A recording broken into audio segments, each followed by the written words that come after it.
सो बच्चे आज जो हम चैप्टर स्टार्ट करने लगे हैं आईईडी का, उससे पहले मैं एक बार आपको ब्रेकअप देना चाहती हूँ कि कैसे पढ़ने हैं हमने। ठीक है।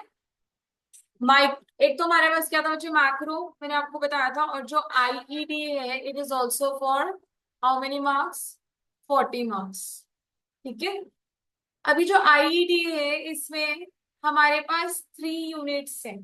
ठीक है, क्या है, 3 यूनिट्स है बेटा।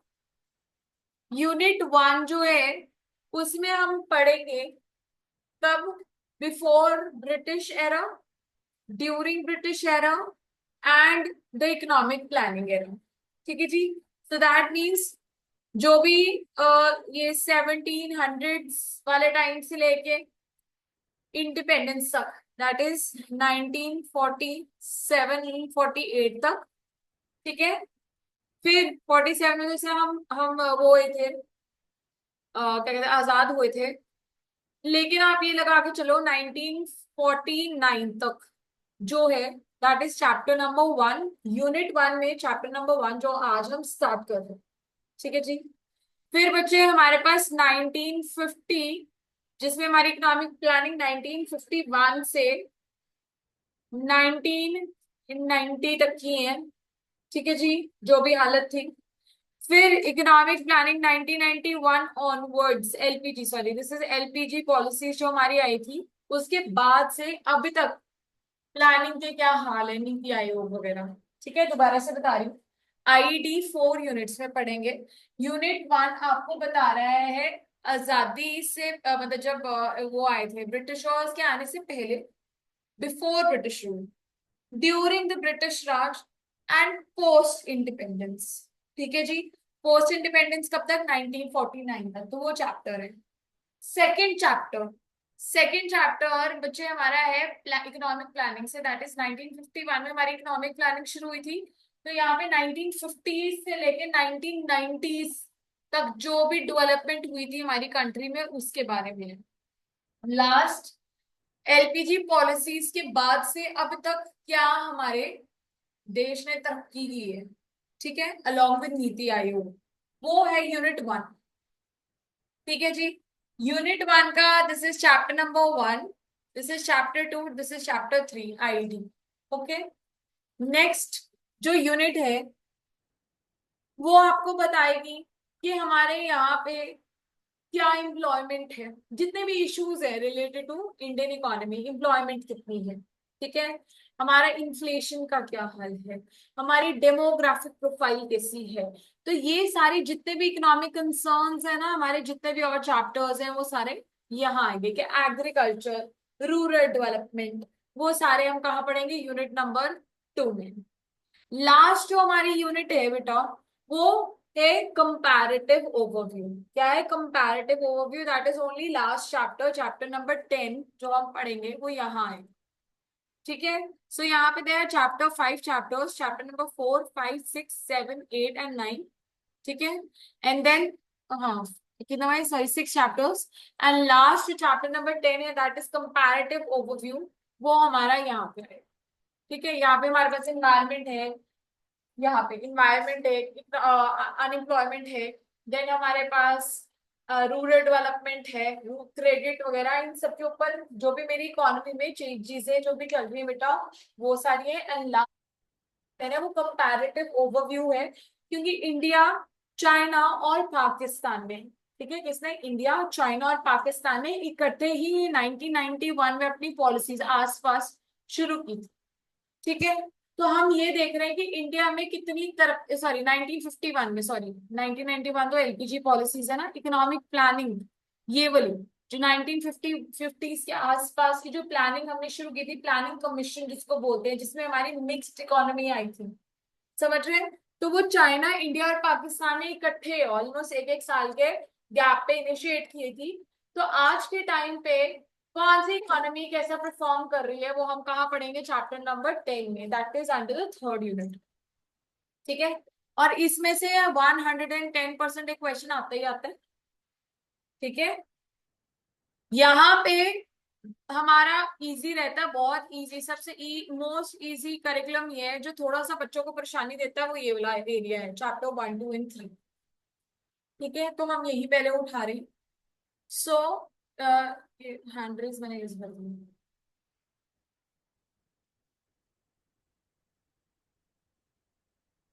तो आज जो हम करने लगे हैं that is chapter 1, Indian economy on the eve of independence. ठीक है जी। सो बच्चे, इंडिपेंडेंस से पहले भी मैंने आपको बताया हम कैसे बात करेंगे। Before the britishers came to Indian economy, during the British rule and post British era. So what do you think our economy was like before the Britishers came in? Britishers के आने से पहले हमारी इंडियन इकोनॉमी कैसी हालत में थी? अच्छी थी कि बहुत बुरी हालत में थी? Yes, it was the most one of the most prosperous countries. ये वर्ड लिखेंगे जब भी आएगा भैया, ठीक है? क्या वर्ड लिखेंगे? प्रॉस्परस। दैट मीन्स जैसे उन्होंने बताया बहुत अमीर थी, सेल्फ सफिशिएंट थी हमारी इकोनॉमी, जिसकी वजह से जो ब्रिटिशर्स थे उनकी आंख नजर जो भी कह लो हमारे देश पे पड़ी कि सीधे साधे लोग हैं, अमीर है, ठीक है अपने आप में, पर अभी इनका कोई बाहर कंट्रीज के साथ इतना कोई खास लेन देन है नहीं। तो आपने शायद सुना होगा दादी नानी या मम्मी के मुंह से कि इंडिया क्या थी? सोने की चिड़िया थी पहले, जब ब्रिटिशर्स इंडिया में नहीं आए थे। तो ये क्या थी? सोने की चिड़िया थी, ठीक है। और उस चिड़िया को देख के बच्चे क्या हुआ? ब्रिटिशर्स जो है इंडिया में आए हम लोगों को एक्सप्लॉइट करने के लिए। So before the Britishers came in, our Indian economy was self-sufficient. It was prosperous. ठीक है, self-sufficient मतलब हम we did not depend upon other countries or others for any help. खाना हम अपना बनाते थे, मतलब हमारे यहाँ पे क्योंकि एग्रीगेरियन इकोनॉमी थी। क्या थी? एग्रीगेरियन। तो ये फीचर्स हैं जो कि आपको लर्न करने पड़ेंगे। एग्रीगेरियन मतलब it was highly dependent upon agriculture, that was the only source of livelihood for Indian people at that time. Hindustan जब था तो हमारी क्या थी बच्चे वहां पे उस टाइम पे डिपेंडेंस किसके ऊपर थी? ओनली एग्रीकल्चर के ऊपर, ठीक है। हर इंसान एग्रीकल्चर में ही ट्रेड करता था, या फिर बहुत छोटे छोटी इंडस्ट्रीज थी, ठीक है, जिसको हम क्या कहते हैं? हैंडीक्राफ्ट या फिर स्मॉल स्केल कॉटेज इंडस्ट्रीज, ठीक है, जो कि क्या काम करती थी? जितना भी हाथ से काम होता था, बुनाई, ठीक है, जूट के बनाना, हैंडीक्राफ्ट, जितने भी पॉटरीज थी। इंडिया की हैंडीक्राफ्ट वाज वर्ल्ड फेमस, ठीक है। जितने भी रिच कपड़े होते थे सबसे ज्यादा इंडिया के होते थे। जितना सिल्क था, हैंड एम्ब्रॉयडरी, ये सारा काम कहाँ का होता था? इंडिया का काम होता था।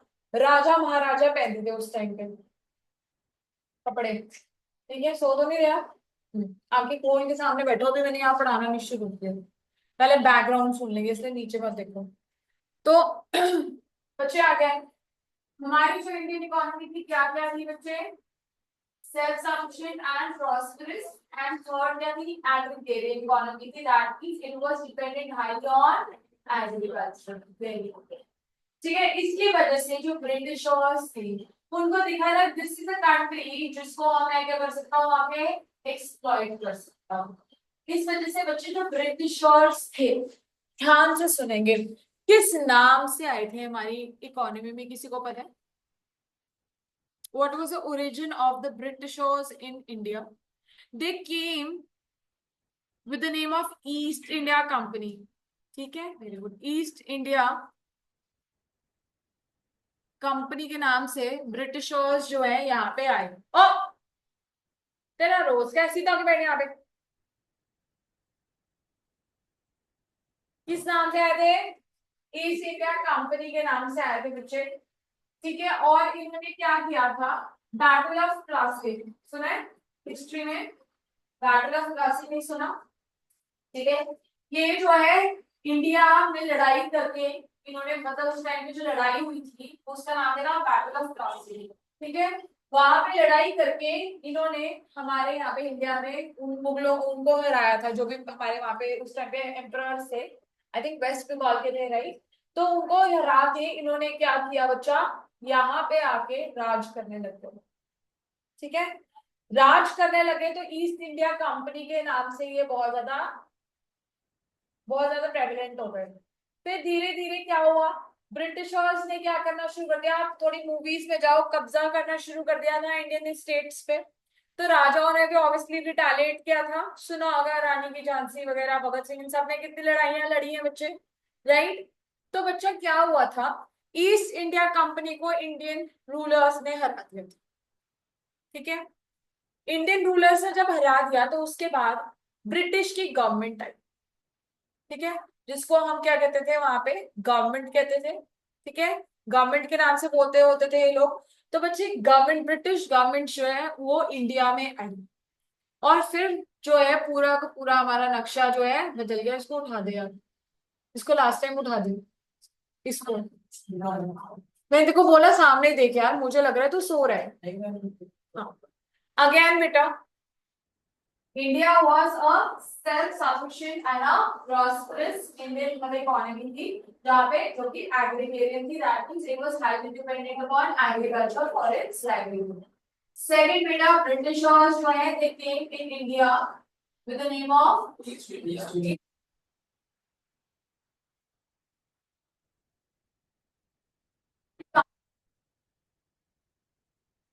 गवर्नमेंट टाइप, और उन्होंने फिर रूल किया 200 साल इंडिया, ठीक है। अब क्या क्या किया था, पहले इसको कहानी के तौर पे सुनेगा, I am not going to start with the chapter so that you find it interesting. तो बच्चे उन्होंने क्या किया, जो ब्रिटिशर्स इंडिया में आए, व्हाट वाज एक क्वेश्चन बनता है, what is it two fold motive behind coming into India. क्या कारण था, देखो हम कारण तो ढूंढेंगे ना, ब्रिटिशर्स आए तो कोई पहले तो पूछेगा तुम जा क्यों रहे हो इंडियन इकोनॉमी में। तो दो टू फोल्ड मकसद या purpose of coming into India was number one, that India was a rich country which was rich in raw material, ठीक है। हमारे पास एग्रीकल्चर के बहुत सारे प्रोडक्ट्स थे, ठीक है। तो इंडियन ब्रिटिशर्स क्या करना चाहते थे, वो हमारी कंट्री से रॉ मटेरियल उठा के ले जाना चाहते थे अपनी कंट्री में, वहां पे उसको बना के प्रोसेस करके हमारी ही इकोनॉमी में बेचते थे, ठीक है। क्या करते थे, हमसे रॉ मटेरियल लेते थे, अपनी कंट्री में ले जाते थे, उसको बना के हम ही लोगों को मशीनिंग गुड्स के नाम से बेचते थे, ठीक है। So this was a two fold purpose. Second, हमारा यहाँ पे क्या था बच्चे, वो वहां से जितना भी पैसा आता था, देखो अब क्या था, इंडिया जो है बहुत ज्यादा अच्छा एग्रीकल्चर था उसका। वो क्या करता था बच्चे, सबसिस्टेंस फार्मिंग करता था, क्या करता था, subsistence. Now what is subsistence farming, subsistence farming का मतलब अपने खाने के लिए बनाना। We used to grow what food grains, क्या food grains खाने के, not cash crops। But Britishers बहुत तेज थे दिमाग से, उन्होंने क्या किया, उन्होंने हमारी कमर्शियलाइजेशन शुरू कर दी ऑफ एग्रीकल्चर। क्या किया, कमर्शियलाइजेशन शुरू कर दी। Now what is commercialisation, commercialisation का मतलब ये होता है कि उन्होंने फूड ग्रेन्स की जगह कहा कि कैश क्रॉप्स होगा। कैश क्रॉप्स क्या होते हैं, जैसे कि एग्जांपल देंगे, कॉटन, इंडिगो, जूट, जिससे क्या होता था बच्चे, हम उसको महंगे में जो भी हमारा सामान बन के बिकता होता था। देखो फूड ग्रेन्स क्या हो गए जो हम खाते थे, ठीक है, जैसे दाल, दालें हो गई, ये अपना गेहूं हो गया, चावल हो गए, ये सारी चीजें हम खाते थे, ठीक है। ये क्या होते हैं, फूड क्रॉप्स। कैश क्रॉप्स क्या होते हैं, जो कि हम मार्केट में बेचते हैं, जिसके लिए हमारे को अच्छे मोटे दाम मिलते हैं। कॉटन से कॉटन फैब्रिक बनता है, यस। सिल्क से सिल्क फैब्रिक बनता है, ठीक है सबीरा। फिर अगर इंडिगो आता है, इंडिगो इज अ डाई, ठीक है, जो कि अच्छे नामों पे बाल होती है। उसके बाद हमारे पास सिल्क, कॉटन हो गया, जूट हो गया, जूट की भी बहुत सारी चीजें बनती है मैम, सब बैग्स वगैरह बनते हैं, ठीक है। तो बच्चों यहाँ पे what they wanted to do was, they wanted to commercialize the entire sector, ठीक है। और उसके लिए वो क्या करते थे, अभी हम सब कुछ के कि हमसे रॉ मटेरियल्स लेते थे, और वहां पे अपनी जगह पे घर पे प्रोसेस करके हमें ही वापस महंगे दामों में बेचते थे। अब उनके लिए हमारी इकोनॉमी इतनी इजी क्यों थी टू टैप, क्यों बच्चे, पहली बात तो हम लोगों के बस मतलब कि कोई स्ट्रॉन्ग पावर नहीं थी उसको रोकने की, ठीक है, क्योंकि हमारे को रूल कौन कर रहा था, ब्रिटिश गवर्नमेंट रूल करी थी, तो वहां पे ना पिरामिड ध्यान रखेंगे, पिरामिड मतलब लेवल स्लैम करेंगे कैसे रहेगा, ऐसे मैं आपको बना के दे देती हूँ। सबसे ऊपर वॉज अ ब्रिटिश गवर्नमेंट बेटा, सेकंड वॉज जमींदार,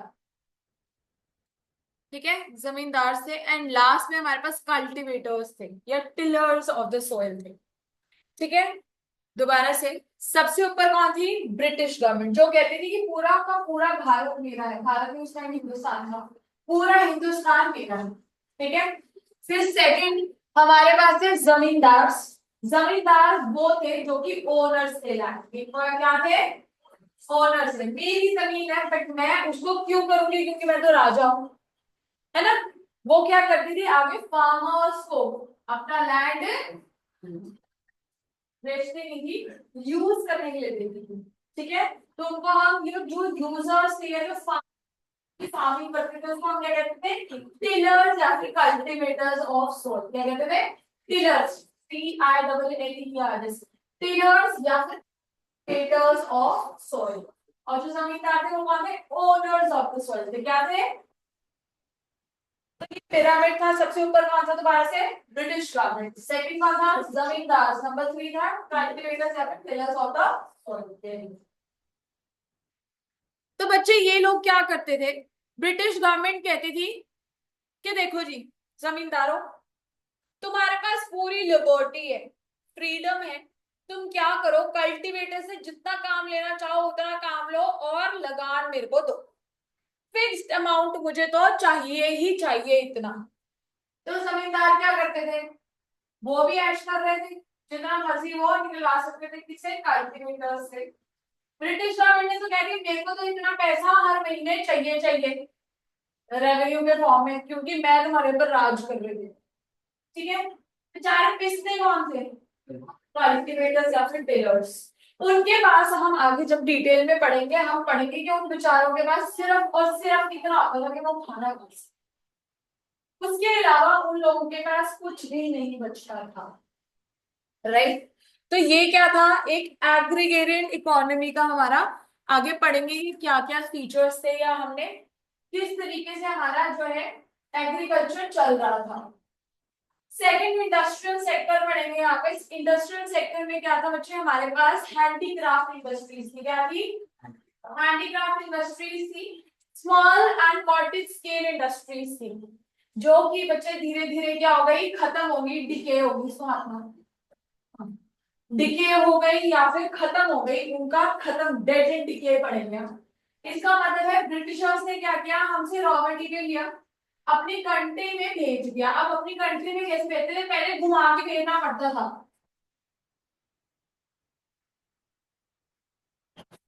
पहले घुमा के भेजना पड़ता था, लंबा रूट होता था बेटा।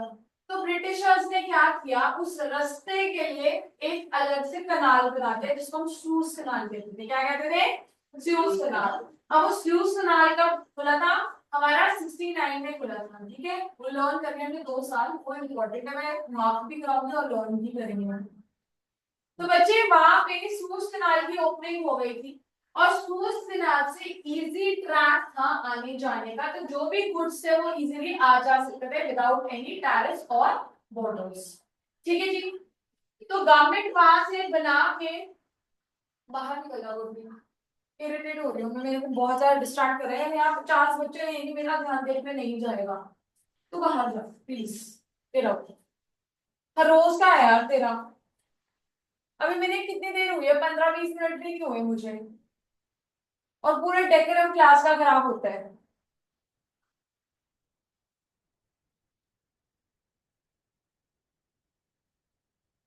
मैं भी दूसरे चैप्टर करा सकती हूँ, तेरे सिलेबस में आने हैं, इनके किसी में नहीं आ रहा अभी।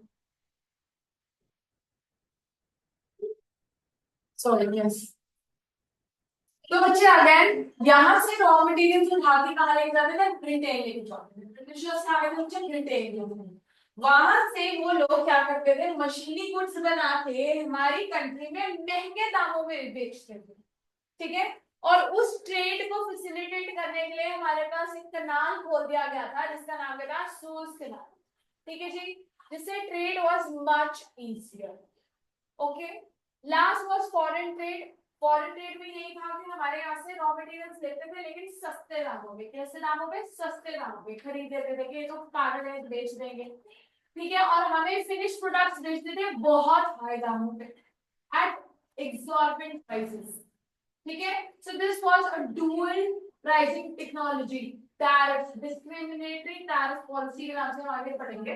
डिस्क्रिमिनेटरी टैरिफ पॉलिसी का मतलब ये है कि एक्सपोर्ट्स पे, इंडिया के एक्सपोर्ट्स पे, एक्सपोर्ट मतलब जब इंडिया से बाहर ब्रिटेन में गुड्स जाते थे तो उसके ऊपर टैक्स नहीं लगता था, ठीक है, और जब बाहर से यहाँ आते थे तब भी टैक्स नहीं लगता। जब हम किसी और कंट्री को गुड्स बेचते थे ना तो उसके ऊपर हाई टैक्सेस थे। किसी और कंट्री से जब हम गुड्स को इंपोर्ट करते थे तब भी बहुत हाई टैक्सेस थे। तो आपको क्या लगता है इंडियन लोगों के पास इतना एवेन्यू था कि वो किसी और कंट्री को बेच या खरीदेंगे सामान? नहीं, उनका ट्रेड सिर्फ कहाँ रिस्ट्रिक्टेड रह जाता था? Only to and from Britain, ठीक है जी। तो जो भी एक्स्ट्रा पैसा आप कमाते हो, देखो इतना ज्यादा एक्सपोर्ट और इंपोर्ट हो रहा है, ठीक है, अगर हम एक्सपोर्ट कर रहे हैं गुड्स बाहर की कंट्री में, ब्रिटेन तो और कंट्री को भी बेच रहा होगा ना सामान, बेच रहा होगा बच्चे, तो वो सामान तो हमसे रॉ मटेरियल तो बहुत ज्यादा निकालता होगा, एक्सपोर्ट करता होगा, ये सब उसके रिटर्न में क्या मिलता होगा? फॉरेन एक्सचेंज मिलता होगा बेटा, ऐसा ना। तो जो पैसा आता था ना इंडियन गवर्नमेंट के पास, वो एक्चुअली इंडियन गवर्नमेंट के पास नहीं आता था, वो ब्रिटिश गवर्नमेंट के पास जाता था। और ब्रिटिश गवर्नमेंट अपने ऑफिसर्स को और एम्प्लॉयज को जो कि इंडिया में रह रहे थे उनको बांटता। तो इंडियन गवर्नमेंट तो थी नहीं, मतलब इंडिया के लोगों को कोई उसका फायदा नहीं था, ठीक है। थोड़ा बैकग्राउंड पिक्चर समझ आ रही हूँ, ठीक है? ताकि धीरे धीरे इसको अच्छे से पढ़ सके, सीधे हो जाए बच्चे को शादी। Chapter 1 Indian economy on the eve of independence. बच्चे इंडियन ओरिजिन, ब्रिटिश ओरिजिन का था।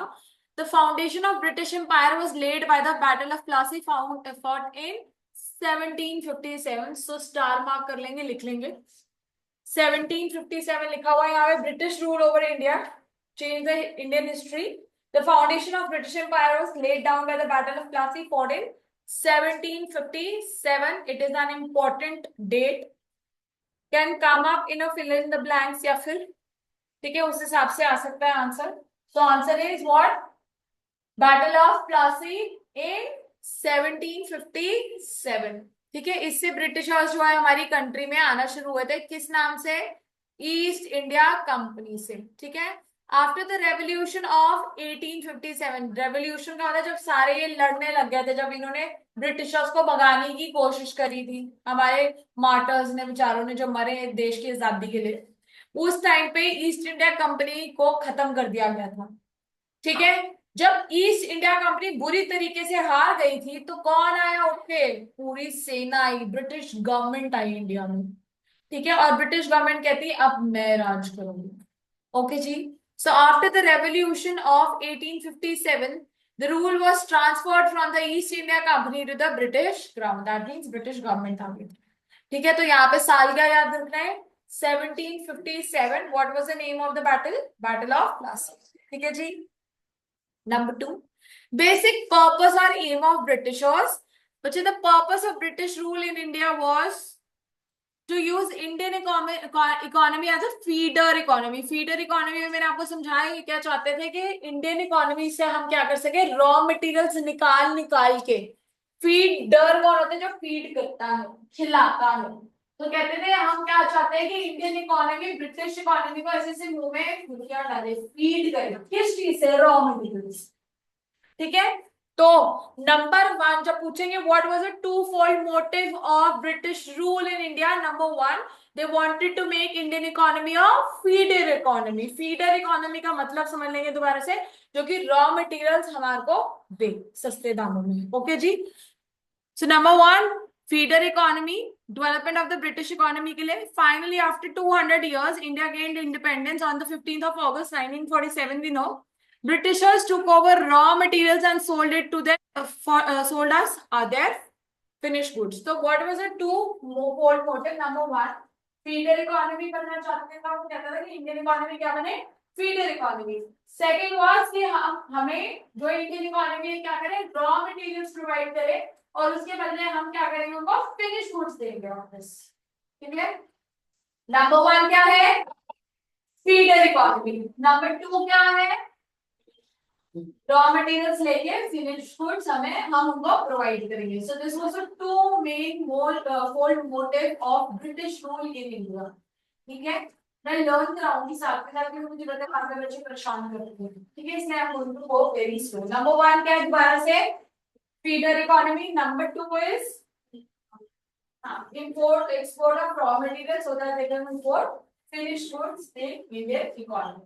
ठीक है जी, और when was the battle of Plassey fought? 1757. Very good. And after the decay of East India Company, who came in? British government. Yes, very good. ठीक है जी, features of Indian economy before the arrival of the Britishers. Number one, Indian economy was prosperous economy. Prosperous economy मतलब हमारे को कोई कमी नहीं थी, हम बहुत अमीर थे। क्या थे हम, सोने की चिड़िया थे। ठीक है जी, so India was self reliant. Self reliant मतलब it wasn't dependent upon any other country for anything. हम अपना बनाते थे, अपना खाते थे, हमें किसी और कंट्री से कोई लेना देना नहीं था। ठीक है, so I India was self reliant and prosperous before the arrival of the Britishers. Number two, it was agrarian economy. Agrarian economy का मतलब क्या है, हमारी लाइवलीहुड कहाँ से थी, एग्रीकल्चर से थी। नंबर थ्री, हमारे पास क्या थी, बहुत अच्छी हैंडीक्राफ्ट इंडस्ट्रीज थी। हमारा हाथ का काम बहुत ज्यादा प्रोमिनेंट और बहुत ज्यादा फेमस था, ऑल ओवर वर्ल्ड था। ठीक है जी, so बच्चे agriculture was a main source of livelihood and it engaged about 2/3 of the total population. कितने लोग थे बच्चे engaged, 2/3, 2/3। अब देखो समझेंगे कहीं पे ना किताबों में या क्वेश्चंस में यहाँ पे ऐसे आ जा सकता है 3/4, तब भी डरना नहीं है। 2/3 मतलब 66.67% एंड 3/4 मतलब 75%, तो कोई दिक्कत नहीं है। चाहे ये स्टैटिस्टिक हो चाहे ये स्टैटिस्टिक हो, दोनों करेक्ट है, चाहे आप 2/3 लिख दो चाहे आप 3/4 लिख दो।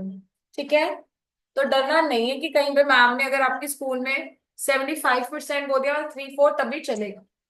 मतलब मेजोरिटी, कहने का मतलब उनका ये है कि majority was of the population was engaged in agriculture. ठीक है जी, फिर India was well known for its handicraft industries in the field of cotton and silk textiles, metal and precious stones works etcetera. तो हमारे यहाँ में बहुत ज्यादा precious stones भी होते थे बच्चे, सिल्क का काम, हाथ का काम, कढ़ाइयाँ यहाँ पे बहुत ज्यादा फेमस थी, जिसकी वजह से इंडियन मार्केट जो है वर्ल्ड वाइड फेमस थी, क्योंकि हमारे यहाँ पे ये चीजें उगती थी। सिल्क हमारे यहाँ आराम से मिलता था, ठीक है, कॉटन हमारे यहाँ पे हम उगाते थे। ठीक है, तो ये कैश क्रॉप्स थे। ठीक है, मेटल्स, जितने भी मेटल्स हैं हमारे यहाँ पे बहुत अच्छे थे, स्टोन्स भी हमारे यहाँ पे एक्सट्रैक्ट होते थे। तो इस वजह से बच्चे हमारे पास क्या था बच्चा, हमारे पास एक वेल नोन हैंडीक्राफ्ट इंडस्ट्री थी। तो थ्री फीचर्स क्या थे, number one, prosperous economy which was self-reliant. Second, agrarian, इसमें 2/3 कह रहे थे, 3/4 population was engaged in agriculture. Number three,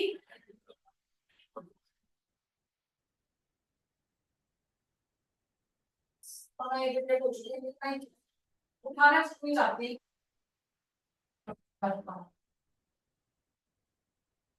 शर्म ही नहीं आ रही है। He was well known handicraft industries. Britishers transformed the country into a supplier of raw materials and a consumer of finished goods and industrial products from Britain. तो Britishers क्या करना चाहते थे बच्चे, नंबर वन दोबारा से याद दिलाओ, what was the two fold motive, number one feeder economy, number two बोलिए बच्चे, यस, वो क्या चाहते थे, they wanted India to export raw materials and then they wanted to import India to import its finished goods. देखो ये करना चाहते थे, ब्रिटिशर्स ने हमारी कंट्री को रॉ मटेरियल का सप्लायर बना दिया था और फिनिश गुड्स का और इंडस्ट्रियल प्रोडक्ट्स का कंज्यूमर बना दिया था। कंज्यूमर मतलब हम उनसे खरीद के यूज करते थे जी। ओके बेटा, यहाँ तक इजी है, लर्न भी हो रहा है साथ में। Economist who have made certain attempts for national income, ये बहुत इंपॉर्टेंट आ जाता है, मैं आपको पेज नंबर भी बता देती हूँ, वेट, यहाँ पे, हाँ जी, पेज नंबर नेक्स्ट पे ये लो लेवल ऑफ नेशनल इनकम पर एंड पर कैपिटा इनकम दिख रहा है, हेडिंग दिख रही है बेटा, हेडिंग, यस, इसमें लिखा हुआ है। अब इसके ऊपर क्वेश्चन कैसे आ जाता है सुनेंगे, कि किसकी बेस्ट बेस्ट या मोस्ट एक्यूरेट नेशनल इनकम की काउंटिंग मानी गई थी, ठीक है, तो वो था VKRV राव। ओके, अब मैं आपको समझा देती हूँ क्या कह रहे हैं। कह रहे नेशनल इनकम को एस्टिमेट करने की अटेम्प्ट्स किसने किए थे, तो वो कुछ इकोनॉमिस्ट्स हैं, ठीक है, नेशनल इनकम को एस्टिमेट करना, एस्टिमेट मतलब कैलकुलेट करने के लिए किसने अटेम्प्ट्स किए थे, तो ये सारे लोग थे जिन्होंने बड़ी मेहनत करेंगे, शब्द देख रहे हैं, ये सारे, जैसे Dadabhai Naoroji, William Digby, VKRV Rao, RC Desai and Findlay Shirras, ये 5 बंदे थे जिन्होंने बच्चे नेशनल इनकम को हमारी कैलकुलेट करने की कोशिश की थी, बताया था तो किस तरीके से हम एस्टिमेट कर सकते हैं national income, but best best किसका, the most accurate calculations of estimation किसकी थी, VKRV Rao, another important concept, ठीक है, तो ये मैं आपको नोट्स में दिखा देती हूँ, कहाँ लिखा है आपके, देखेंगे, लो level of national income and per capita income, the economic condition of the nation can be judged with the data of national income and per capita income। देखो, हम नेशनल इनकम किसी भी कंट्री की पर कैपिटा इनकम देख के बता सकते हैं कि ये कंट्री डेवलपिंग है, डेवलप्ड है या अंडर डेवलप्ड है, यस और no. Number 2, however there were no sincere attempts made by the British government। क्या ब्रिटिश गवर्नमेंट को हमारी इकोनॉमी में, हमारे, हम कितना पैसा कमा रहे हैं, हमारी लोगों की हालत क्या, उससे कोई लेना देना था नहीं, तो लेकिन हमारे इंडियन लोग जो थे वो तो इंटरेस्टेड थे ना, पढ़े लिखे थे, वो लोग भी बेचारे बाहर से पढ़ लिख के आए थे, तो उनको तो पता था कि नेशनल इनकम बहुत इंपॉर्टेंट रोल प्ले करती है, तो उन्होंने एस्टिमेट्स लगाने की कोशिश की थी।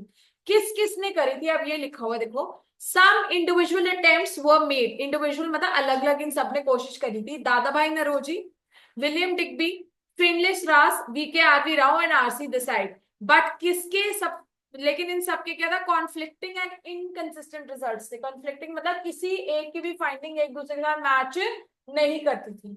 सबसे एक्यूरेट एस्टिमेट्स किसके थे बच्चे, डॉक्टर VKRV राव, ठीक है, इनकी थी, और national income and per capita were considered very significant, okay, most of the studies revealed that the country's growth of aggregate real output during the first century was less than 2% only, and only 0.5% of the growth in per capita per year। तो ये भी आपको learn करने पड़ेंगे statistics, क्या statistics है, national income की counting कितनी थी बच्चे, लेस देन 2%, नेशनल इनकम की कितनी थी, less than 2%, and per capita की कितनी थी, 0.5%, 0.5%। दोबारा से बच्चे देख रहे हैं, हमारे नोट्स में लिखा हुआ है, लास्ट पॉइंट है, देखेंगे, फॉलो अप नोट देखो, पेज नंबर बेटा 2 है, फर्स्ट हेडिंग में 4th पॉइंट है, most studies revealed that the countries growth of real aggregate output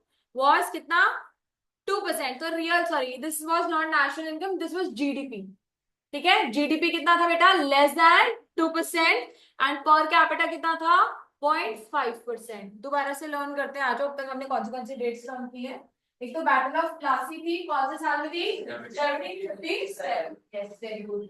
फिर हमने बात करी कि टू फोल्ड मोटिव क्या क्या थे, filter economy and raw material finish goods वाला, ठीक है बेटा। नेक्स्ट हमने बात किस चीज की करी थी, कि what was the feature of Indian economy before the British rule, number 1 line, number 2 agrarian economy, number 3 handicraft industry was very famous, पूजा भाई टर्न कर साथ में बोलना है, ठीक है। नेक्स्ट हमने उसके बाद बच्चे क्या बात करी थी हमने, हाँ, ये नेशनल इनकम के बारे में बात कर रहे थे कि किन किन लोगों ने अटेम्प्ट्स किए थे नेशनल इनकम को करेक्ट करने के, नाम देखेंगे और बोलेंगे, लर्न करो साथ में, दादा भाई Naoroji, William Digby, sorry William Digby, number 3 VKRV Rao, फिर RC देसाई एंड देन फिनलेस रास, एंड सबसे ज्यादा किसके एक्यूरेट थे, VKRV राव जी के। ओके बेटा, समझ आई अब तक, अब नोट्स के साथ टैली करा देती हूँ ताकि ऐसा ना लगे कि मैम पीपीटी से करा रहे थे। तो बच्चा पहले तो हमें वही है, बैटल ऑफ प्लासी थी, ठीक है 1757। फिर ब्रिटिश रूल हमने बात कर ली, क्या क्या था बच्चे हमारी, उसको देख के कि हमारी कंट्री क्या है, चिड़िया है सोने की, उसको देख के हम आए। और उनका मेन मोटिव क्या था, लिख लो यहाँ पे साइड पे, यहाँ पे लिख लो number one feeder, feeder economy, लिखा ही हुआ है यहाँ पे, अंडरलाइन कर लेंगे as feeder economy, first line में दिख रहा है बेटा। एंड सेकंड बच्चे हमारा ये था, लिखा नहीं हुआ, सेकंड एक्सप्लॉइटेड नेचुरल रिसोर्सेज पे लिखा हुआ है, यहाँ पे लिख लो, यहाँ पे मतलब इसके देखो, it's wanted India to be exporter of raw material and consumer of finished goods. Exporter of raw material and consumer of finished goods.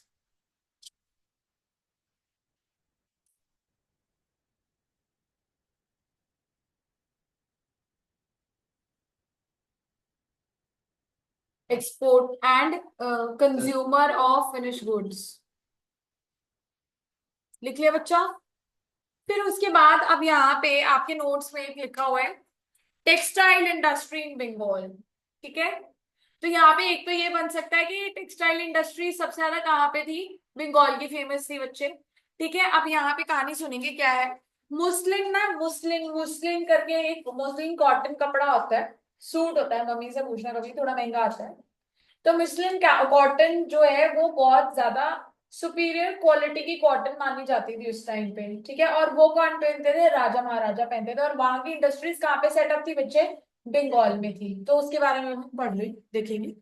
Muslin is a type of cotton textile which had its origin in Bengal, particularly places and in and around Dhaka, spelled during the pre-independence period as Dhaka, ठीक है, now the capital of Bangladesh, ठीक है ना। Dakai muslin had gained worldwide fame as an exquisite type of cotton textile, मतलब ये बहुत ज्यादा famous थी all over the world, ठीक है जी। The finest variety of muslin was called मलमल। अभी तो मलमल का कपड़ा बहुत ऐसा वाला नहीं, मलमल जो फाइनेस्ट, उसमें भी मुस्लिम कॉटन में भी मलमल बहुत बड़ी चीज होती थी, ठीक है। अभी तो मलमल का कपड़ा सबसे सस्ता होता है, जिसको मलमल बोलते हैं, वो तो बहुत सस्ता मिल जाता है। ये जो मुस्लिम कॉटन में मलमल होता है वो बहुत एक्सपेंसिव, वो बहुत सॉफ्ट होता है, ठीक है। Sometimes foreign travelers also used to refer it as Malmal Shahi or Malmal Khas, implying that it was worn by or fit for the royalty। ये कौन पहनते थे, राजा महाराजा ही खरीद सकते थे और वो ही पहनते थे, ठीक है जी। आपको याद क्या करना है, नाम याद रखना है, तो मुस्लिम कॉटन। दूसरा, कहाँ पे टेक्सटाइल इंडस्ट्री थी वो, बंगाल में, कहाँ थी, बंगाल में, डक्का में, ठीक है जी। ओके। तो बच्चे कलोनियल, किसी को पता है कलोनियल इंडस्ट्री, कलोनियल कौन होता है, कलोनियल आ गए हम, कलोनियलिज्म, सॉरी मेरे को बोलना क्या है, हाँ कलोनियलिज्म क्या होता है,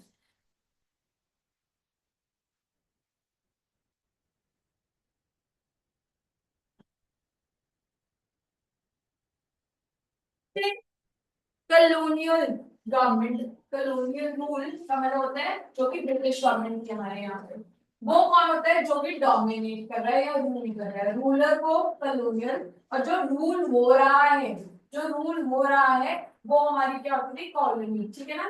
तो वो कौन होते थे, हमारे सबॉर्डिनेट्स होते थे जिसको रूल कर रहे हैं। तो आ जाओ, the Indian economy was under the British rule and is subject to colonial exploitation by the British government।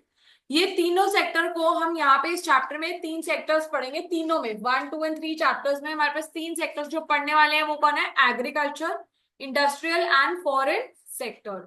सो बच्चे अब आपके नोट्स में भी बता देती हूँ, colonialism refers to the system of political and social relationships between two countries of which one is the ruler and जिसको rule किया जा रहा है वो कौन है, कॉलोनी, ठीक है ना।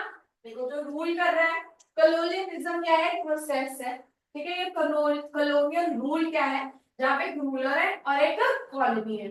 जो रूलर है वो रूल करेगा, यहाँ पे कौन था रूलर, ब्रिटिश गवर्नमेंट, यस। और कॉलोनी कौन थी?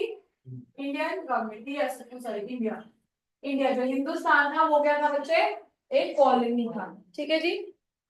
नेक्स्ट क्या लिखा देखेंगे? The ruling country has not only political control but also economic policies. तो हमारे यहाँ पे जितने भी रूल्स होते थे, रेगुलेशंस होते थे, वो सब कौन डिटरमाइन करता था? British government. ठीक है। In case of India the unequal relationship between the colony and the ruling country resulted into underdevelopment of India। वही तो था ना जिस वजह से हमारी कंट्री जो है आगे बढ़ नहीं रही थी बल्कि पीछे हो रही थी। ठीक है जी। उसमें हमने सबसे पहले हमने बात कर ली लो लेवल ऑफ इनकम की, हमने बात करी पर कैपिटा इनकम हमने पढ़ लिया। नंबर टू, अब कॉलोनी सिस्टम में बच्चे किस किस ने हमारे को परेशान किया? Agriculture, industrial and foreign sectors में तीनों जगह पे कॉलोनियल गवर्नमेंट या कॉलोनियल रूल चलता था। दैट मीन्स हमारे पास एक कौन होता था? बोलो। रूलर होता था। और दूसरा नीचे हमारे पास कौन होती थी? कॉलोनी होती थी। रूलर कौन था? ब्रिटिश गवर्नमेंट थी। और कॉलोनी कौन थी? इंडिया। ठीक है जी। तो यहाँ पे पॉलिटिकल, पॉलिटिकल मतलब कि सिर्फ जो भी है गवर्नमेंट का रूल ही नहीं बल्कि इकोनॉमिक डिसीजंस, जितने भी डिसीजन से वो कौन लेता था? रूलर लेता था ओवर द कॉलोनी। ठीक है जी। और हम तीन चीजों में पढ़ेंगे इस चैप्टर को। First is agriculture, second is industrial and third is foreign sector. आई समझ? क्लियर चल रहा है दिमाग में चैप्टर? अब अच्छा, colonial exploitation of the agriculture sector. Agriculture was exploited and stagnant due to the following reasons. देखो, हमें कोई अगर पूछता है कि देखो before the britishers came into the country we were prosperous, we had good handicraft, we had this thing what we call agriculture economy. Yes. तो बच्चे लेकिन उसके बाद क्या होने लग गया? हमारी Indian economy, Indian agriculture was stagnant. ठीक है। स्टैग्नेंट मतलब स्टैंड स्टिल पे आ गया था। हम आगे जो है नहीं बढ़ रहे थे। उसके कारण क्या थे? कि हमारी इकोनॉमी को एक्सप्लॉइट किया गया था। क्या हुआ था? हमारी इकोनॉमी को एक्सप्लॉइट किया गया था। Yes. So the main reasons for stagnation are number one, land settlement system. Number two was commercialization. Number three was low level of productivity, and number four was scarcity of investment. एक एक करके समझाती हूँ फिर पढ़ेंगे। Land settlement system is also known as a zamindari system. ठीक है जी। जमींदारी system में क्या होता था? हमने ऑलरेडी डिस्कस कर लिया बच्चे। यहाँ पे हमारे पास सबसे ऊपर कौन होता था बच्चे? British government. उठ जा यार, उठ जा। ब्रिटिश गवर्नमेंट होती थी। ब्रिटिश गवर्नमेंट जो है वो कहती थी किसको बच्चे? जमींदारों को, कि मुझे इतना रेवेन्यू जो है हर महीने पैसे दो। ठीक है। हर महीने इतने पैसे चाहिए। और ये जो जमींदार है ये टैक्स लगाते थे किसके ऊपर? कल्टीवेटर्स या फिर टिलर्स के ऊपर। कल्टीवेटर्स या टिलर्स ऑफ सॉइल के ऊपर। ठीक है। जो कल्टीवेटर्स और टिलर्स होते थे they had to pay the zamindars a fixed sum of money which was known as the लगान। किसी ने देखी है उसकी आमिर खान की मूवी लगान? देखी है आपने? इस सवाल में देखी आपने? नहीं देखी? ठीक है। हमारे टाइम तो बहुत ज्यादा फेमस थी बनाई गई हम। सो बच्चे if you ever get time just go through के है क्या चैप्टर मूवी की सारी मूवी, उसमें बिल्कुल क्लियर हो जाता है ये जमींदार को। बच्चे जो ब्रिटिश गवर्नमेंट होती थी ना वो जमींदारों को, जमींदार कौन होते थे? जिनके लैंड होते थे। नाम से पता है ना जमींदार, जमीन जिसकी होती है उसको जमींदार कहते हैं। ठीक है। तो जिसका लैंड होता था उसको कहते थे कि तू अपना लैंड जो है आगे दे रहा है, ठीक है, पर मेरे को इतने पैसे तो चाहिए, तू जो मर्जी कर टिलर्स के साथ। ठीक है। अब उसके पास वो छोड़ थी के पास, तो वो क्या करता था? एक्सप्लॉइट करता था। एक्सप्लॉइट मतलब उनका बिल्कुल ही फायदा उठाता था, बिल्कुल ही काम खराब कर देता था इनका टिलर्स का। So he used to, the zamindar used to collect hefty amount of lagan. Lagan is the tax that people had to pay on their yield, irrespective of the fact whether there was any crop cultivated or not. चाहे कुछ नहीं भी उगा या उगा, कुछ भी है उससे उनका लेना देना नहीं। वो कहते हैं हमारे को इतना टैक्स पे करना ही पड़ेगा। ठीक है। ताकि वो आगे रख के गवर्नमेंट को फिक्स्ड अमाउंट जो है दे सकें। ठीक है बेटा। So this was your land settlement system. Number two बच्चे हमारे पास था कमर्शियलाइजेशन। मैंने आपको बताया था इंडियन इकोनॉमी क्या करती थी बच्चे, हम लोग तो फूड ग्रेन्स जो है बनाते थे, हम कहते थे हम अपना बनाएंगे और अपना खाएंगे मजे से। लेकिन क्या हुआ बच्चे, ये जो हमारे ब्रिटिशर्स आए, इन्होंने कहा कि हमारे को क्या करना है, कैश क्रॉप्स प्रोड्यूस करने हैं। क्या करना है, कैश क्रॉप्स प्रोड्यूस करने हैं। तो कैश क्रॉप्स प्रोड्यूस करके बच्चे ये क्या करते थे, बाहर की कंट्रीज में एक्सपोर्ट करते थे। मतलब कौन सी कंट्री को, स्पेशली ब्रिटेन को, अपनी कंट्री को एक्सपोर्ट करते थे और वहां पे उसको प्रोडक्ट को बना के आगे दूसरी कंट्रीज में और हमारी कंट्री में फिनिश प्रोडक्ट्स के फॉर्म में वापस लाते थे। तो ये क्या कहते थे, ये कहते थे कि आप क्या करो, कैश क्रॉप्स प्रोड्यूस करो। उठाओ यार इसको, कैश क्रॉप्स प्रोड्यूस करो। ठीक है,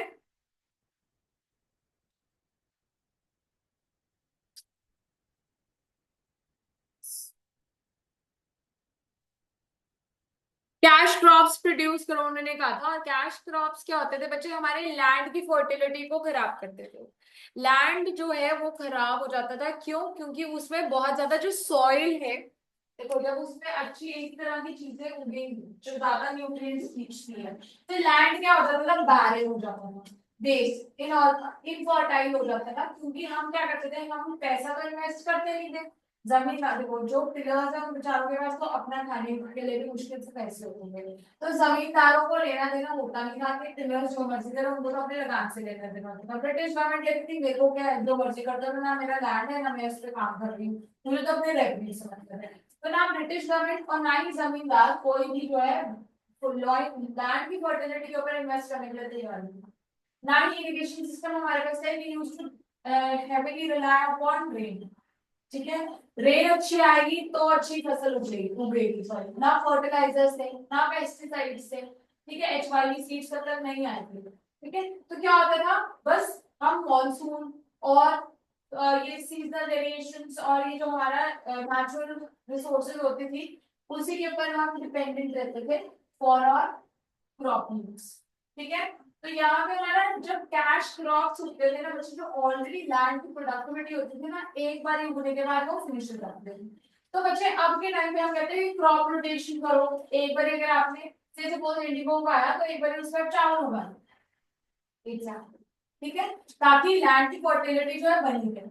अब ब्रिटिशर्स कहते थे हमें तो क्या चाहिए, कैश क्रॉप्स चाहिए, बार बार इंडिगो ही उगाओ, बार बार इंडिगो ही उगाओ। तो हर बारी सेम चीज उगाने से क्या होता था, लैंड जो पहले मेरे को ज्यादा अच्छा सामान देता था ना, अब वो उतना अच्छा सामान नहीं दे पाता था। तो बेचारे टेलर्स क्या करें, उनके पास तो और कोई ऑप्शन ही नहीं था। तो बच्चे वो लैंड की फर्टिलिटी और डिग्रेड होती है, खराब होती है। और उसका ध्यान किसने नहीं दिया, ब्रिटिश गवर्नमेंट ने नहीं दिया। तो लेवल ऑफ प्रोडक्टिविटी ये हो गया। ठीक है, number three scarcity of investment भी मैंने आपको साथ के साथ ही एक्सप्लेन कर दिया, that the government did not wanted to invest, it was least care care about it. Next, हमारा जो जमींदार थे उनको भी कोई लेना देना नहीं था, और बेचारे जो टिलर्स थे उनके पास कुछ पैसे थे ही नहीं इन्वेस्ट करने के लिए। तो आओ land settlement system. Under this system, profits accruing out of the agriculture sector went to the zamindar in the form of lagan. जितना भी प्रॉफिट होता था वो कहाँ जाता था, जमींदारों के पास जाता था। किस नाम से जाता था, लगान। ठीक है, zamindars were declared as the owners of the soil and they had to pay fixed amount to the government by way of land revenue, and they were free to extract as much as they wished from the tillers of the soil. फिर से मैं बता रही हूँ क्या होता था, ये जो ब्रिटिश गवर्नमेंट थी उसने क्या किया, जमींदार तुम क्या हो, ओनर हो लैंड के, तुम जो मर्जी टिलर्स के साथ करो, वो महीने तुम चुपचाप आके ले जाना। ठीक है, और फिर उसके प्रॉफिट्स कहाँ जाते थे, जमींदार के पास जाते थे। रेवेन्यू किसके पास जाता था, गवर्नमेंट के पास जाता था। टिलर्स के पास कुछ नहीं बचता था। ठीक है जी। सो बचे ऑफ on the other hand zamindar spend their revenue income luxury of their life, ऐशो आराम में उड़ाते थे, लैंड के ऊपर नहीं लगाते थे। ठीक है, in turn tillers only got some food और crops given by zamindar from the land, और उसमें से जो बेचारे वो टिलर्स काम करते थे उनको सिर्फ खाने के लिए जितना ही सामान मिलता था उससे ज्यादा नहीं मिलता था। Next is commercialisation of agriculture. It means that the production of crops for sale in Indian market rather than self consumption. कह रहे कि वो भी क्रॉप्स उगाओ जो कि मार्केट में बिके, दूसरे वर्ल्ड में भी बिके, rather than सिर्फ कंज्यूमिंग इट। सिर्फ रोटी चावल मत उगाओ, और चीजें उगाओ जो कि बाहर के देश में जाके बिकेंगी। Indian markets are subsistence markets, but Britishers finished their subsistence system. Indian markets क्या थी? Subsistence. Subsistence means self consumption वाली markets थी। अपने लिए आप क्या करते थे? सेल्फ कंज्यूम करते थे प्रोडक्ट्स को, लेकिन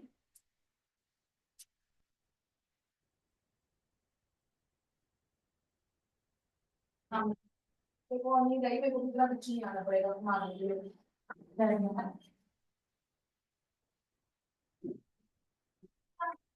सारा फ्लो खराब कर देता है यार तू, क्या प्रॉब्लम है?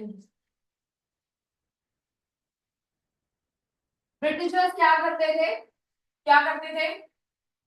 खाने के लिए कहते थे सबसिस्टेंस। सबसिस्टेंस मतलब अपनी सेल्फ कंजम्पशन पे कर, ठीक है। खाना जो है, जो फूड क्रॉप्स मत बनाओ, मतलब जो क्रॉप्स है वो अपने खाने के लिए मत बनाओ, उसको मार्केट में बेचने लायक बनाओ, जिसको हम क्या कहते हैं? कैश क्रॉप्स कहते हैं, ठीक है बेटा।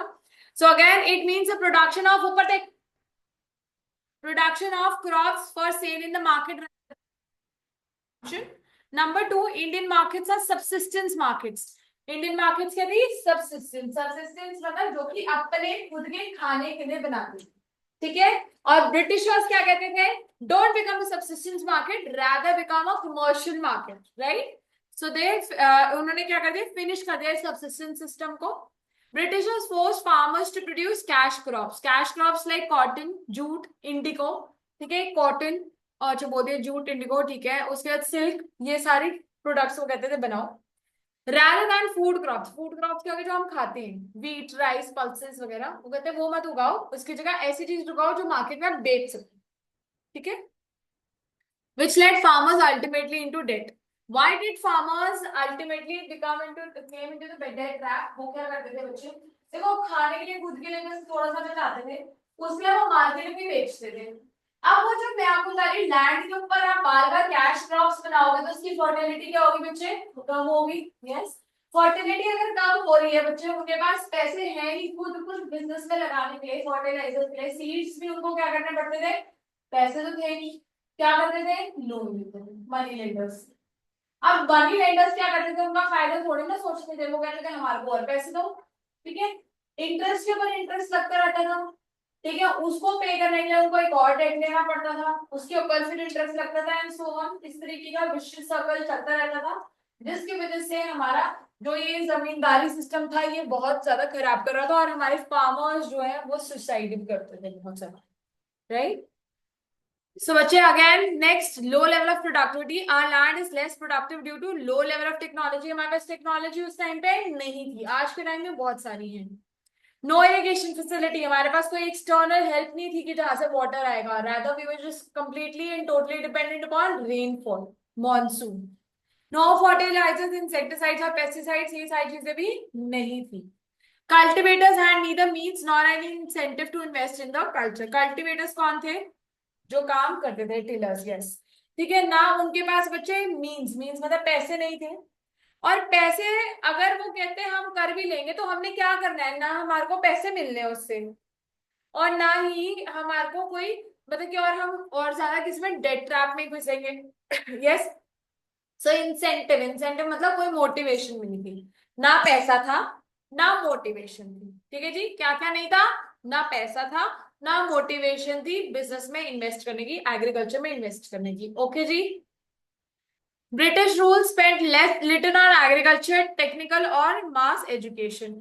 तो ये ना ही एजुकेशन के ऊपर हेल्प कोई इन्वेस्टमेंट करते थे, ना टेक्नोलॉजी के ऊपर इन्वेस्ट करते थे, ना एग्रीकल्चर, किसी भी चीज पे कुछ भी इन्वेस्ट नहीं करते थे। Last is scarcity of investment. India's agriculture was facing scarcity of investment in terracing, flood control and drainage. Terrace farming भी नहीं कर पा रहे थे वो, ठीक है। उसके लिए भी इन्वेस्टमेंट की जरूरत है। टेरेस फार्मिंग किसी को पता है क्या होती है? मतलब कि वो पहाड़ों पे वो करते हैं। हाँ, ऐसे ऐसे होता है बच्चा, एक के बाद स्टेप होती है, वो जैसे बोलते हैं सीढ़ियाँ। हाँ, सीढ़ियों टाइप में फार्मिंग करते हैं। तो टेरेस फार्मिंग भी नहीं कर पा रहे थे बच्चे वो, ना ही वो फ्लड को कंट्रोल कर पा रहे थे। पहली बात तो पहले सूखा ही पड़ता था, अगर बारिश आती थी तो बारिश को रोकने के लिए भी कोई हमारे पास डैम्स नहीं थे, फ्लड कंट्रोल कुछ ऑप्शंस नहीं थे, ड्रेनेज के भी नहीं थे, पानी खड़ा तो वो खड़ा ही रह जाता था, उसमें से क्रॉप्स और खराब हो जाते थे। They neither had resources and technology, not they had incentive to invest in agriculture. वही बात है, ना पैसे थे ना टेक्नोलॉजी थी और ना ही कोई मोटिवेशन थी इन्वेस्टमेंट करने की। यस, okay, तो 4 points क्या थे? What was the feature of agriculture in under colonialism? Number one was land settlement system. Number one was land settlement system, जिसमें आप क्या लिखोगे? जमींदारों के बारे में, जमींदारों के बारे में, फाइल के बारे में। नंबर टू क्या था बच्चे? Commercialization of agriculture. क्या था? Commercialization of agriculture. Number three क्या था बच्चे? हमने पढ़ा no scarcity of investment. Yes, third क्या है? Scarcity of investment. Number four हमारे पास क्या है? Yes, low productivity of land. Again, number one was land settlement system. Number two was commercialization of agriculture. Number three, low productivity of land. Number four, scarcity of investment. So अगर मैं आपको बोलूं कि मुझे land settlement system समझाओ तो भविष्य आप समझा सकते हो मुझे? समझा दो बच्चे। जो ब्रिटिश गवर्नमेंट की जमींदारों है जो कल्टीवेटर है काम कराना चाहिए। ठीक है, जितना जैसे मर्जी कराओ, मुझे तो एक फिक्स्ड सम ऑफ मनी दे दो in the form of land revenue. Yes, और उसके लिए जमींदार लोगों से क्या चार्ज करते थे? लगान चार्ज करते थे। ठीक है बेटा, ओके। नंबर टू, अगर मैं आपको बोलूं सबीरा कि मुझे वो समझाओ commercialisation of agriculture.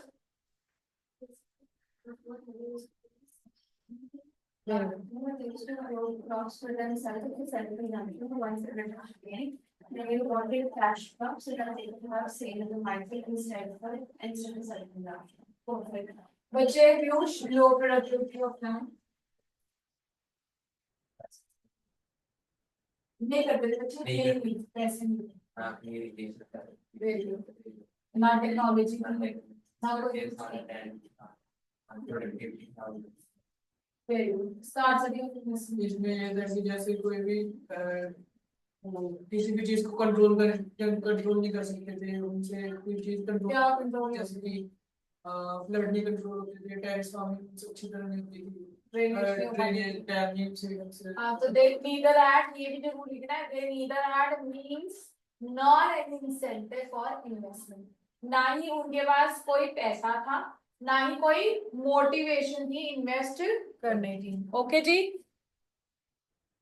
Next is colonial exploitation of industrial sectors. अब देखो, हमने बोला कि हम कलोनियल एक्सप्लॉयटेशन 3 सेक्टर्स में पढ़ेंगे। नंबर वन एग्रीकल्चर, जो भी हमने पढ़ा। Number two is industries. ठीक है, एक बारी मैं सॉरी आपको इसमें से भी बता देती हूँ। ठीक है, एक बारी फेमिलियर करा देती हूँ नोट्स के साथ, तो आ जाओ।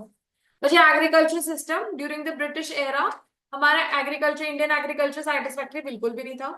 ठीक है, India economy was under British colonial rule and nearly 85% of the countries जो है वो उनका मेन लाइवलीहुड कौन था? एग्रीकल्चर था। कहीं पे भी कोई भी स्टैटिस्टिक हो, मतलब क्या है, मेजोरिटी ऑफ द पॉपुलेशन लिख सकते हो, नहीं तो आप अगर आपको परेशानी लगती है 2/3, 3/4, 75, 85, 66 जो भी डर है, उसकी जगह आप मेजोरिटी लिख दो। ठीक है जी।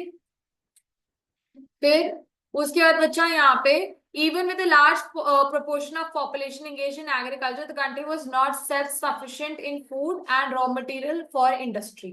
इंडस्ट्री के लिए नहीं था हमारे पास सेल्फ सब्सिस्टेंस, हम अपना खाने पीने के लिए था, बट इंडस्ट्रियल सेक्टर के लिए हमारे पास नहीं था। क्यों? हमारा काम क्या था? फूड ग्रेन उगाते थे। ठीक है, सो कह रहे हैं मेन रीजन फॉर स्टैग्नेशन क्या है? Number one, land settlement system, जिसमें हमने जमींदारी के बारे में बात करा। क्लियर है ये वाला? नंबर टू बच्चे हमारे पास क्या आ गया? कमर्शियलाइजेशन। कमर्शियलाइजेशन वो है कि कैश क्रॉप्स उगा रहे थे। नंबर थ्री देखेंगे लो लेवल प्रोडक्टिविटी, अंडरलाइन नहीं हुआ कर लो। Number four was scarcity of investment. अब इसके बाद मैं आपको difference between tillers and owners के बारे में एक बार बात बताती हूँ, पहले इसको कंप्लीट कर लेते हैं। स्मॉल एंड फ्रैगमेंटेड होल्डिंग्स, बच्चे स्मॉल एंड फ्रैगमेंटेड होल्डिंग्स का मतलब ये है कि जो हम लोग थे ना, हमारे पास क्या था, एक लैंड अगर से सपोज चंडीगढ़ में है, एक यहाँ पे 46 में है, तो एक लैंड हमारे पास 22 में होता था, एक लैंड हमारे पास मौली में होता था, एक लैंड हमारे पास डेराबस्सी में होता था, बहुत दूर दूर जगहों पे छोटे छोटे लैंड्स थे। ठीक है। सो उस वजह से क्या प्रॉब्लम होती थी बच्चे, मैं अच्छे से एक तो क्रॉप नहीं कर पाती थी प्रोडक्ट्स को, दूसरा मुझे बहुत ज्यादा ट्रैवल करना पड़ता था एक जगह से दूसरी जगह। ओके जी। तो स्मॉल, स्मॉल मतलब बहुत छोटी, फ्रैगमेंटेड मतलब बिखरी हुई होल्डिंग्स थी। ठीक है, तो पढ़ेंगे। Land holdings was both small as well as fragmented. Accordingly, most land holdings were uneconomic, yielding low output at high cost. Low output क्यों? क्योंकि थोड़ी जगह पे बच्चे मैं ज्यादा तो आउटपुट नहीं कर पाऊंगी, लेकिन मेरे पास इतने सारे छोटे छोटे लैंड से बिखरे हुए, मुझे एक जगह से दूसरी जगह जाना, ठीक है, वहां पे कल्टीवेशन करना बहुत एक्सपेंसिव पड़ता था। Okay. Next is adverse effect of partition. But India's agriculture production received a further setback due to country's partition at the time of independence. A sizable मतलब बहुत ज्यादा, ठीक है, काफी अच्छा खासा portion of undivided countries, highly irrigated and fertile land went to Pakistan. है ना? उसके बाद almost the whole of the jute producing area became part of East Pakistan, now known as Bangladesh.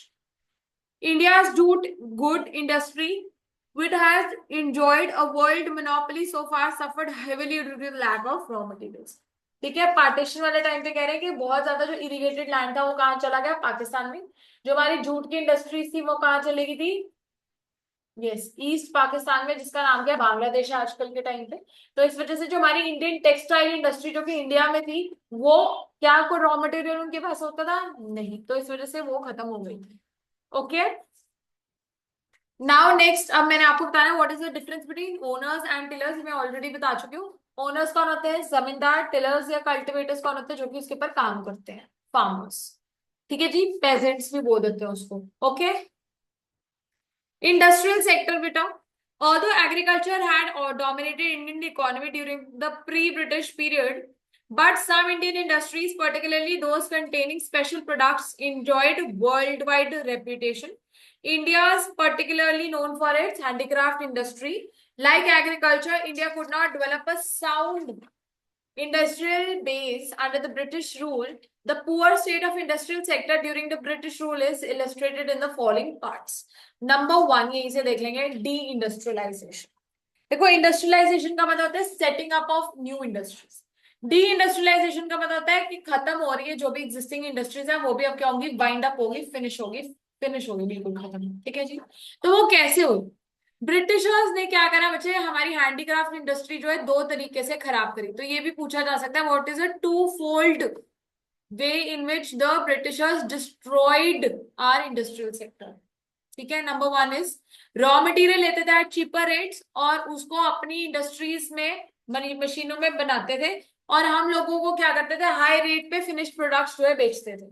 ठीक है।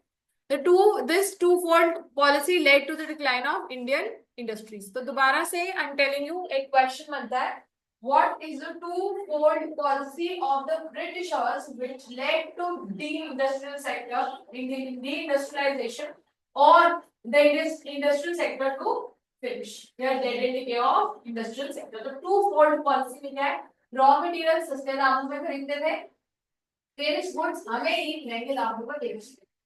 दो फोल्ड हो गई ना। नंबर वन क्या बेटा, buy cheaper products raw material and then finished products at higher rates. ठीक है बेटा, क्लियर है, टू फोल्ड इंडस्ट्रियल पॉलिसी।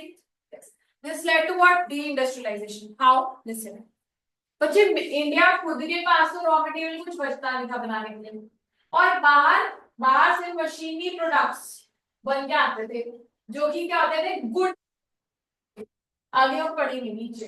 ठीक है, गुड क्वालिटी प्रोडक्ट होते थे और कंपैरेटिवली क्या होता था, जल्दी बन जाते थे, और उनकी जो है फिनिशिंग बहुत अच्छी होती थी। देखो, हाथ से आप कोई भी काम करोगे उसकी सफाई इतनी नहीं होगी, लेकिन जो मशीन काम करेगी, मैं अगर अपनी राइटिंग से कुछ लिखूं वो क्लियर ना भी हो, समझ नहीं भी आए, लेकिन जो मैंने यहाँ पे वो तो साफ सुथरा सबको समझ आ रहा है। यस। तो पहली चीज तो हमारा जो इंडस्ट्रियल सेक्टर था बेटा, वो कहा था, हैंड में काम करता था। बाहर मशीन में प्रोडक्ट बनता था, तो उस वजह से हमारी इंडस्ट्रियल सेक्टर बाहर के इंडस्ट्रियल सेक्टर को टक्कर नहीं दे पा रही थी, क्योंकि पहली बात तो बच्चे चीपर प्रोडक्ट्स बनते थे बाहर, क्योंकि क्या होता था, मशीन से काम होता था, फास्ट बनते थे और उसकी प्रिसिशन बहुत ज्यादा थी, साफ सफाई बहुत ज्यादा होती थी। ठीक है, क्योंकि अगर एक बार ही मैंने प्रोडक्ट बनाया, हो सकता है दूसरी बार मैं ही वो सेम प्रोडक्ट बनाऊं, ऐसा ना। यस, सो बच्चे next is discriminatory tariff policy. Which is the Britishers found the Indians best source of raw material as well as the best market for the industrial product. उनको पता था कि देखो एग्रीगेरियन इकोनॉमी है, यहाँ से रॉ मटेरियल्स अपने पास बाहर लेके जाते हैं, इन लोगों को आते तो है नहीं, मशीनों का काम तो आता नहीं इनको, तो लेबर का काम आता है, तो बाहर से हम यही प्रोडक्ट्स बना के इनको महंगे दामों पे चलो बेचते हैं। तो बच्चे as a result discriminatory tariff policy was pursued. It included tariff free export of raw material from India, India से बिना टैक्स के, टैरिफ फ्री मतलब विदाउट एनी टैक्स। ठीक है, without any tax raw material क्या करते थे, इंडिया से एक्सपोर्ट करते थे, and tariff free import of British industrial products into India.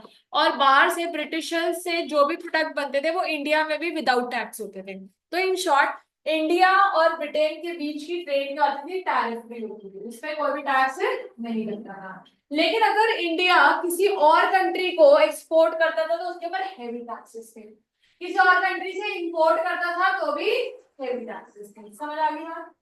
India और ब्रिटिश के बीच में कोई भी टैक्स नहीं था, फ्री था, sorry tariff free means without tax, right. And दूसरी कंट्रीज के साथ था heavy tax. Okay, as a consequence, बच्चे British products started gaining Indian markets and Indian handicraft products started closing their domestic as well as foreign market.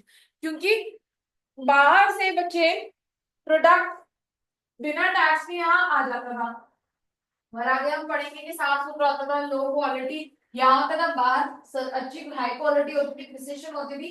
तो India में मशीनी products का एकदम ट्रेंड आता था। आज भी मुझे एक बात बताओ, हम क्या हर चीज हाथ से बनी हुई यूज करते हैं कि मशीनी प्रोडक्ट्स ज्यादा यूज करते हैं? So this is another example of how even today we are not following the rules of our country. हम हैंडीक्राफ्ट्स का कुछ नहीं लेते, हमारे को ज्यादा होता है क्या, मशीनरी सामान में। ठीक है, क्यों, वो दिखने में ज्यादा अच्छा लगता है, बहुत सारी जगहों पे सस्ता भी होता है। ठीक है, सो बच्चा इससे क्या हुआ था, ब्रिटिश प्रोडक्ट्स की मार्केट हमारे यहाँ पे बढ़ने लग गई। ठीक है, और हमारा इंडियन हैंडीक्राफ्ट क्या हो गया, खत्म होने लग गया। तो दो पॉइंट समझ आए, deindustrialisation and discriminatory tariff policy. Number 3 बच्चे, competition from machine made goods. ए, फोन मिल गया देखो वापस, कोई बात नहीं, बात करती हूँ। Competition force Indian craftsman to shut down their enterprises.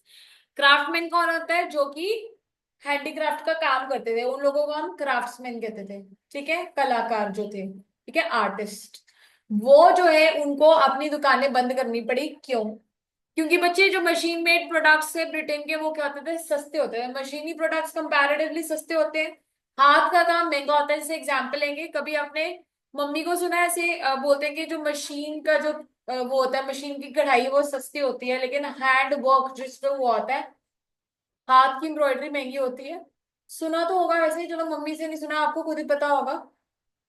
चलो मैं बता देती हूँ, जो मशीन का प्रोडक्ट होता है, मशीन का जो काम होता है, मार्केट में जो आराम से मिल जाता है बच्चे, वो क्या होता है, सस्ता होता है। जो हाथ से कोई भी काम किया होता है वो बहुत ज्यादा महंगा होता है कंपैरेटिवली। तो जो चीज हम जैसे लोगों को बच्चे, जो चीज सस्ती पड़ रही होगी हम वो खरीदेंगे, कि जो महंगी पड़ रही है वो खरीदेंगे। ठीक है, एक तो ये रीजन था। दूसरा बच्चे, also machine made products products compete with Indian handicrafts particularly in precision and quality. Precision मतलब फिनिशिंग बहुत अच्छी होती थी, साफ सुथरा होता था, और क्वालिटी भी प्रोडक्ट्स की, मशीनी प्रोडक्ट्स की कंपैरेटिवली अच्छी होती थी, कि वो एक ही साइज एक ही शेप के आ जाते थे, राइट। हमारे यहाँ पे यार हाथ से कोई भी काम किया, कभी ऊपर नीचे कुछ भी हो सकता है, साफ सुथरा ना भी हो।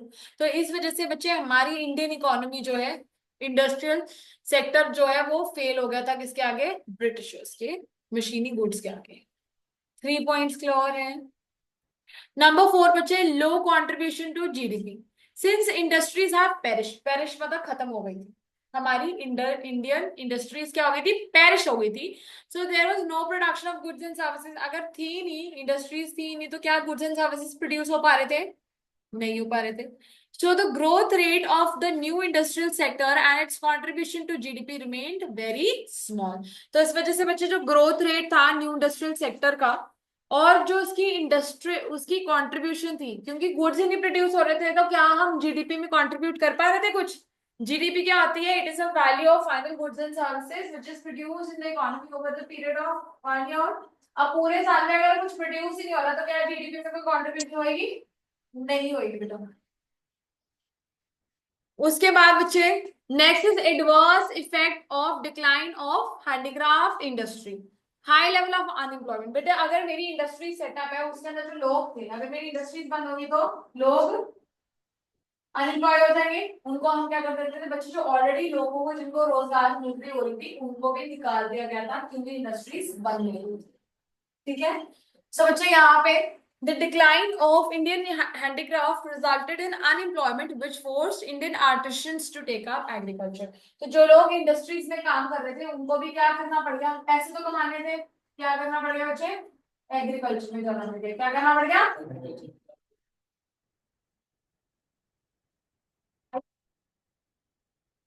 Import of finished goods. Indian goods cannot compete the foreign competition of machine-made cheap goods, which encourage import from Britain। क्योंकि हम लोग compete नहीं कर पा रहे थे बाहर के goods से, तो हमारे पास ऑप्शन ही क्या था? अपना हम कुछ प्रोड्यूस नहीं कर पा रहे थे। ठीक है। और जो बना भी रहे थे उससे कंपटीशन नहीं कर पा रहे थे, क्योंकि बाहर के गुड्स क्या होते थे? सस्ते, प्रिसाइज, बेटर क्वालिटी। यस, ठीक है ना? तो क्या हम उनके साथ कंपीट कर पा रहे थे? नहीं। तो हमारे पास क्या ऑप्शन था कि हम इंपोर्ट ही करें गुड्स फ्रॉम ब्रिटेन। ओके जी। Lack of capital good industries. बच्चे कैपिटल गुड्स इंडस्ट्रीज क्या होती है? जो मशीन्स बनाती हैं, टूल्स बनाती हैं, है ना, स्टील वगैरह ऐसी चीजें बनाएंगी। तो बच्चे कह रहे हैं which are in turn use for producing articles for current consumption, वो भी हमारे पास नहीं थी। हमारी first Tata and iron steel industries इसके बाद सेटअप हुई थी, मतलब काफी देर बाद हुई थी, अभी इस टाइम पे नहीं थी। ठीक है जी। Next, limited role of public sector. Public sector did nothing for the industrial sector. The public sector remained confined only to railways, communication, power, ports, etc. यहाँ पे पब्लिक सेक्टर का मतलब क्या है? ब्रिटिश गवर्नमेंट है। ठीक है। तो क्या ब्रिटिश गवर्नमेंट को हमसे कोई लेना देना था? नहीं। उनका मेन मकसद क्या था? कि हमारा सिर्फ इंपोर्ट एक्सपोर्ट ब्रिटेन के साथ चलता रहे। उसके लिए इनको क्या करना पड़ा? इनकी मजबूरी थी कि रेलवेज, रेलवे ट्रैक्स आपने देखा होगा कि जो ब्रिटिश टाइम के चल रहे हैं वो अब तक चल रहे हैं। ठीक है। तो इन्होंने क्या किया बच्चे? रेलवेज जो है वो सेटअप की। ठीक है। कम्युनिकेशन क्या था? जो भी हमारे जितना भी जिस भी तरीके से हम एक दूसरे के साथ कोई भी तरीके से कांटेक्ट कर सकते थे, वो बेटर किया। देख रहे हैं, टर्शियरी सेक्टर है ये। ठीक है। नेक्स्ट बच्चे, पावर, पोर्ट्स। पोर्ट्स मतलब वो जो सुबह नाल की मैं आपको बात कर रही हूँ उसके बारे में बात करें। पावर मतलब इलेक्ट्रिसिटी। ये सारी चीजें जो है बच्चे गवर्नमेंट ने की, क्यों? अपनी सहूलियत के। ठीक है। ओके, आ जाओ आप। यहाँ पे हम पढ़ लेते हैं अपनी नोट से। Adverse effect of the decline of handicraft. Number one तो डी इंडस्ट्रियलाइजेशन है, वो समझ आया। सस्ते पे हमसे रॉ मटेरियल लेते थे, महंगे पे हमें बेचते थे। ठीक है जी। फिर adverse effect of decline of handicraft industry. इसमें नंबर वन क्या था? High level of unemployment. जो लोग ऑलरेडी एम्प्लॉयड थे उनको, क्योंकि हमारी इंडस्ट्रीज बंद हुई तो हमारे को उनको भी निकालना पड़ गया, जिस वजह से बच्चे वो क्या हुआ, उनके पास कोई ऑप्शन नहीं था, they had to take up agriculture only. Next is import of finish goods. बाहर हमारे पास मशीनी गुड्स को हम कंपटीशन नहीं दे पा रहे थे, इस वजह से हमें क्या करना पड़ा? अपने गुड्स हम प्रोड्यूस नहीं कर पाए, बस जो बाहर से इंपोर्ट हो रहा था वही हम खरीद रहे थे, जिस वजह से हमारी खुद की हैंडीक्राफ्ट इंडस्ट्री बिल्कुल फिनिश हो गई। Right. Next is lack of capital goods industry. देखेंगे capital good industry refers to those which can produce machine tools वगैरह। ठीक है। During the British rule there was hardly any capital goods industries to promote further industrialisation in India. मैंने आपको बताया उस time पे नहीं थी कोई, बाद में हमने सेटअप की थी। ठीक है। British rulers did not pay much attention. Why? Because they always wanted Indians to be dependent upon Britain. बच्चे अगर वो यहाँ पे, मेरी बात सुनो, अगर वो यहाँ पे इंडस्ट्री सेटअप कर देते तो क्या होता? हमारी ग्रोथ होती, हम लोगों को इम्प्लॉयमेंट देते, और क्या हम बाहर से फिर इम्पोर्ट करते हैं गुड्स? हम अपने,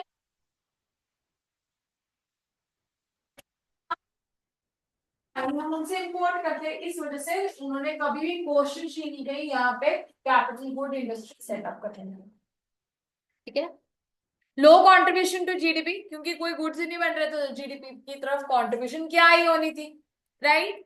limited role of public sector, बच्चे पब्लिक सेक्टर जो है वो सिर्फ कहाँ पे कन्फाइंड था? ओनली टू रेलवेज, बोलेंगे communication, railways, communication, power, ports etcetera. ठीक है जी। डिस्क्रिमिनेटरी टैरिफ पॉलिसी भी समझ आया कि ब्रिटेन से कोई भी इंपोर्ट एक्सपोर्ट के ऊपर कोई भी टैक्स नहीं था। ओके जी।